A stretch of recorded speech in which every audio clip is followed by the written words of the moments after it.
very few people search for this, but when they find it in PortfolioPilot, they really like it. And it's our estate planning piece of the product.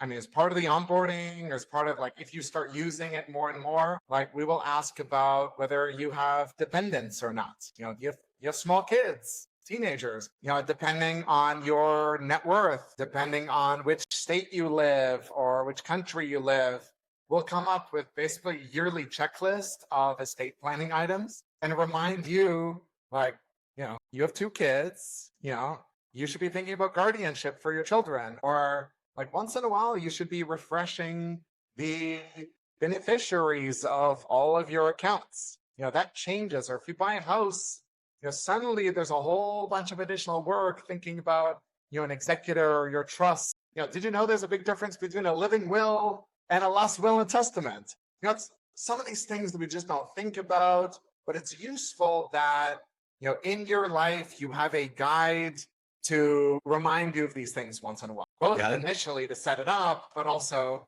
over